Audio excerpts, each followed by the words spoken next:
Hello, hello. Nagstorya na pud ta. Kagahapon, dito ko gahapon sa gikan ko gahapon sa doktor na ko nga cardiologist. Katong cardiologist nga nag unsay ngalan ani nag treat sa ako atong dito ko na hospital atong January. So dito ko kagahapon nag ingon siya nga ang ako daw hangak tungod sa hubag ang akong heart. Nang hubag man ang akong heart kun o tungod naghubag akong heart tungod sa akong lupus. Mo nga kuan kanang padayon ko sa akong pag-treat sa akong lupus niya. Giundang naman ang akong prednison. So ang akong lupus treatment karon is kadto na lang mycophenolate na ako. Kadto na lang katulo sa isa ka adlaw, tapos ang sa akong heart niya nangutan ako sa doktor ngano nga mapagaw ko kay di naman mauli ani akong pagaw. Nagingon siya tungod daw sa hubag ang akong dako bang ako ang heart, nag-enlarge ang akong heart. Mo daw hinungdan nga ang akong sa ngalan anang larynx daw na ipit.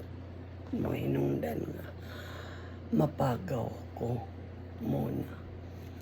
So iya kong garesitahan og dako po sa ako ang heart good for 3 months. Muna karon ang akong kahimtang. So another treatment para pakupo sa akong heart. Tapos ang akong heart giilisan ko niya og akong beta blocker kitong miyagi carvedilol o glanoxine. Karon iyang giilisan anang nebivolol. Oo. Muna yang giilis sa ako. Tapos ang akong Xarelto katong para sa mga unsa na para dili daw ma-stroke. So naapod ako napaghapon iya paghapon to ipapadayon. Tapos na ako'y Forxiga o kanang dipag lagay Forxiga o spironolactone. Good for 3 months daw na po na treatment para pakupo sa akong heart. So samtang naguntan ako, nagsulti siya, nag-ulman ko kay samtang di ay naapay akong naay akong lupus o daghan akong pangbation. Nag-ingon siya daghan daw mga major organs jud daw ang tirahon sa lupus. Depende kung unsa siya ka unsa siya ka kuan kanang taas ang inflammation. So una na lang sa una pod ako lang gihuna-una nga sa una sa kadtong akong sakit hyperthyroidism pa. Sa bag-o pa pod ko atong hyperthyroidism, nagingnan pod ko sa doktor nga not curable po daw. Pero ikaloyan na ulian man pod. Pero 23 years pod ko nga naghantos adtong akong hyperthyroidism.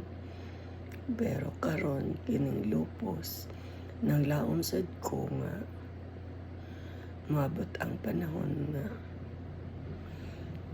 kanang parehara gyapon sa hyperthyroid nga naray tambal nga makaayo. Kaya ningon po ang doktor nga dito daw sa Amerika naman daw kunoy mga pagtambal nga wala pa diri sa Pilipinas. So, mao lang po ang akong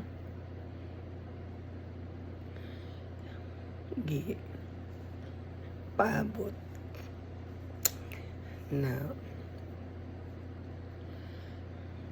maayo ra gihapon. So, syempre, mo bata gihapon no mga kaguol. Pero okay raw, nakasurvive mo ko sa una.